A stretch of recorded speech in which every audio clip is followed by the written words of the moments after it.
kinds of other agendas, political agendas, all kinds of anti-religious or anti-community agendas, and so the medium itself is being misused in some ways, isn't it? That's the case with I think any medium. Even if say 20 people gather at a point, in the real world, some of them could be abusive. What would you do in that case? Either you would ignore the person, you would confront him, or if his abuse is really defamatory or blasphemous or all those which are illegal under the law of the land, you would go and file a case against him. Why special treatment to internet? And the same argument could be extended to say telephone or SMSs. Even SMSs can be used to incite hatred. So what do? Do you do something like Pakistan and ban all the bad text? You want to come in? I just want to raise two or three. Yeah, I want to raise 2 or 3 points. I mean, they may seem far-fetched today, but there is a reality that is visible and possible.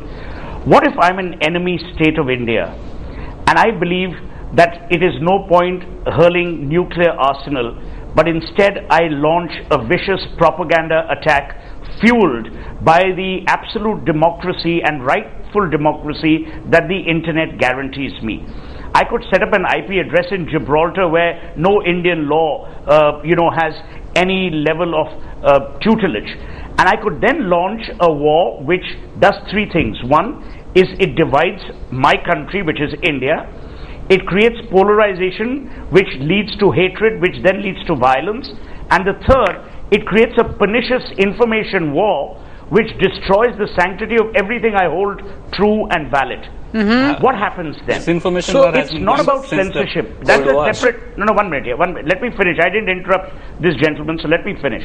It's not about taking away the individual's rights, but it's about ensuring that another individual's rights, whatever they may be, are not violated or abused. How do you create that balance?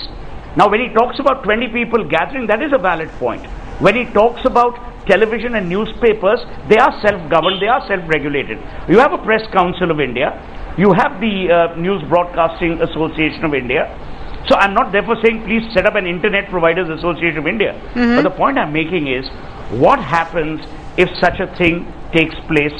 Who is then going to be responsible for law and order?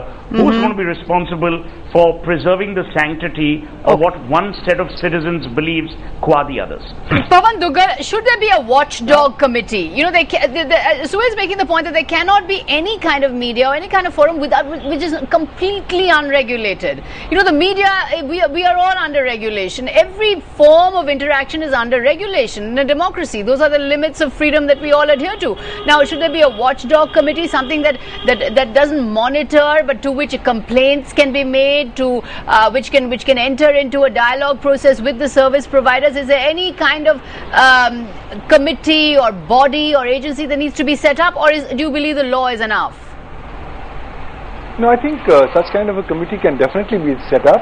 Under the rules, all these service providers are mandated to have a grievance officer and a process for addressing the grievances of the affected persons.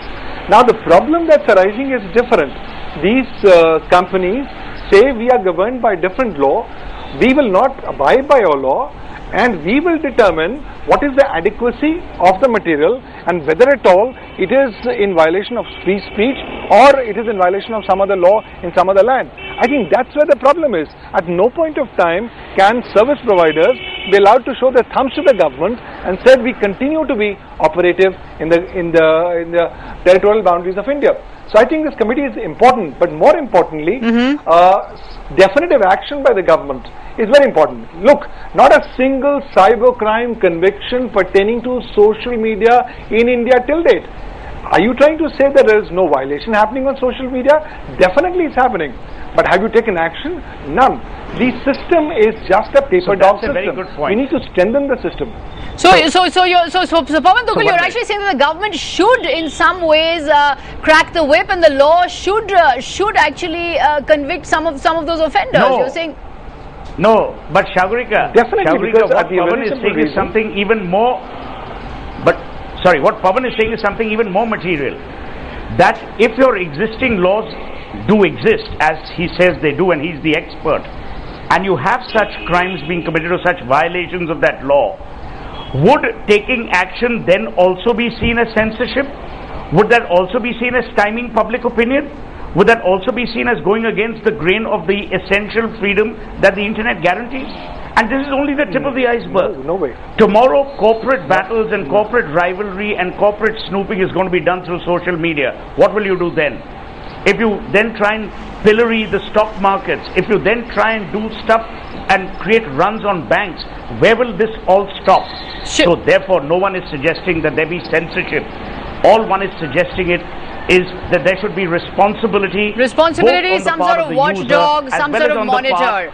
And as Pavan Dugal is saying, there should be... I don't know. You know, these are the experts. Okay, Shivam, you wanted to come in. Yeah, I mean, I've been listening to Sohail say it's paranoia. And I don't know exactly what any of you who ask for regulation are asking for. We already have a regulation, as Sunil said, called the Indian Penal Code. Why do you want extra regulation for the internet? I just don't understand. When Kapil Sibal says that there are photographs which offend religious sentiments, will he please tell me who is it who went to Kapil Sibal to complain, or does Kapil Sibal is so jobless that he goes to Facebook looking for offensive material? You know, what kind of banana republic are we? You see, this country is becoming a joke like this. No, this gentleman must understand that concern is not the same thing as paranoia. No one is suggesting that it be censored. If you heard me, I said it straight. We are not talking about regulation. We're not talking about governmental interference. We're talking about, Shivam, a level of responsibility that this medium over time will also have to lend itself to, because of the very reasons that you mentioned. That if religious offensiveness is perceived by someone... I understand what you're saying, but responsibility... Hear me out. I didn't interrupt you. Sorry, go on. I didn't interrupt you, my friend. So hear me out. I'm saying, as you rightly said, if someone has told Kapil Sibal that this is religiously offensive, that is immaterial. The fact that religious offensiveness can take place under the garb of democratic freedom that is guaranteed by this medium, I'm asking you, Shivam, where will it end in case it incites violence, communal violence, divisiveness? Can the freedom run away with itself? Threatens the right. Can the freedom run away with itself? Two answers to that. Okay. Two answers to that. Firstly, there have been so many cases of violence, religious violence in India even recently, which are not caused by Facebook. Sure. Not a single one. Absolutely. So we're not able to tackle Babri and Gujarat in 1984, and we are worrying about potential violence that Facebook might cause. It seems very bizarre to me. Secondly, there is the law of the land, there is the police station. So by all means, go to police station. There's something offensive, something that is against Indian law. Okay, hang on. You know, there are lots of opinions coming in here. Let me just get in Pavan Dugal. Important point. Let me complete. Sagarika, let me complete this important point. Kapil Sibal is not going to the court. He's not going to the police station. I beg your pardon, we've lost that link to Shivam Vij just as he was in full speed. But Pavan Dugal, you wanted to come in quickly and then we'll go to break and come back. Yes. Yeah, Sagarika, I just mean to say that, look, we can come from different schools of thought, but there is no, shall I say, doubt on the basic proposition that nobody wants any kind of censorship on the internet.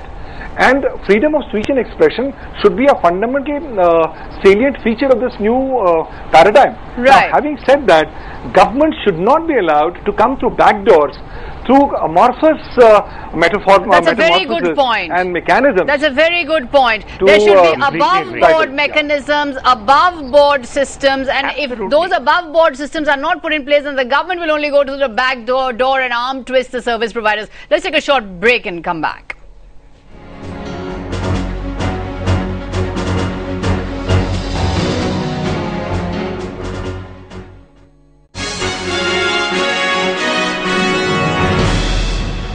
Should social networking sites be censored? We're having a lively debate here with lots of netizens who are arguing for freedom, and cyber law experts saying that model convictions for transgressions should be handed out, and also those saying that in fact there should be limits on internet freedom. You know, when a news channel gets something wrong or is accused of defamation, they can face up to 100 crore in a defamation suit. Which tweet Twitter or which person using Facebook or which person posting something up on Google will ever face that kind of defamation suit, will ever face that kind of legal action. Yeah, but you cannot compare, ordinary Twitter user. But you can. With, but you can. Why? The power is the same. I don't have that power. I would love to have the power of dissemination might be the same. No, not at all. The number of people. It's really, sheer numbers will prove that to be wrong.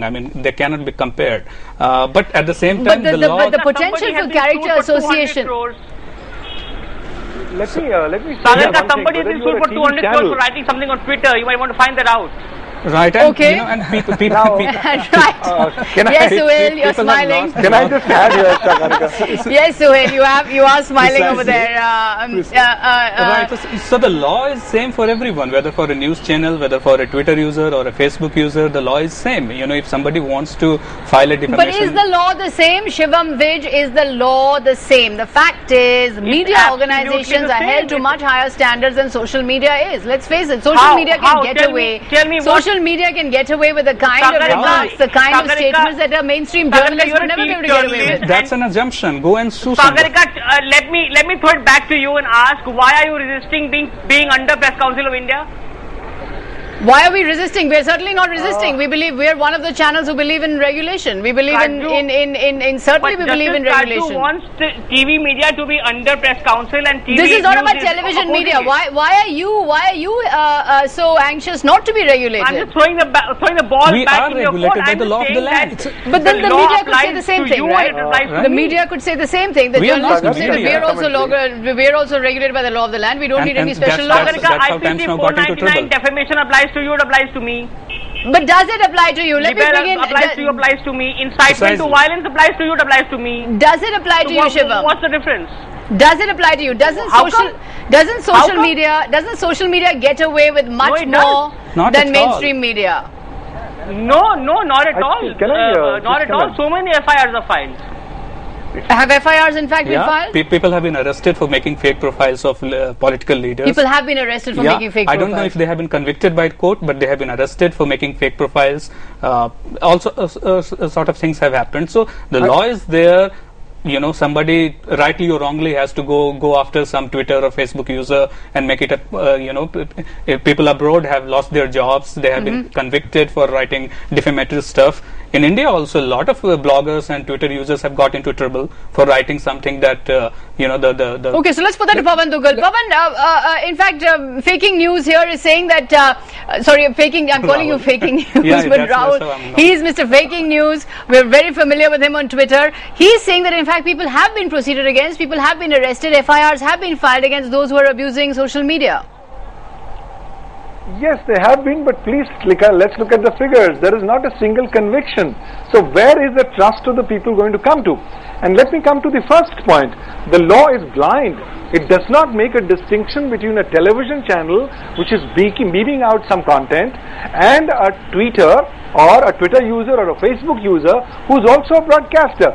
Both of these are network service providers as they are providing content. Both of them are intermediaries under the law and are amenable to the same legal provisions. So I think it's a case, yes, that this media channel has been put up with 100 crores, but the fact is, when you look at the other damages, the maximum damages that have been awarded under the IT Act is a mere 12 lakh rupees, and that too against a bank. Now, we haven't got any damages awarded in our country. It's time that the relevant authorities and the courts actually award great amount of damages just to show a deterrent message that look, please use this medium properly. If you misuse it, please be prepared to face any consequences.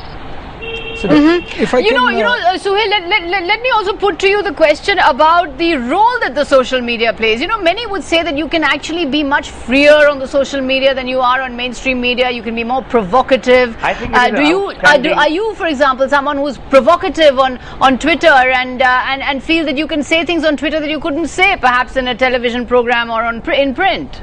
No, I say whatever I have to across media, but I think what the social media has done, and there I agree with Screeching Shivam, is that it has allowed the youth of our country to be engaged with the idea of India.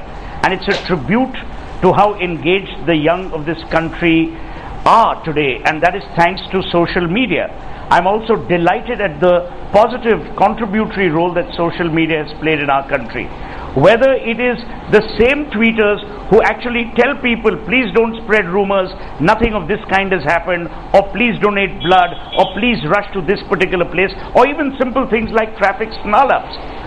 So the point I'm making, Shagrika, is what I started with. The media is as effective and as abusive as you and I make it out to be.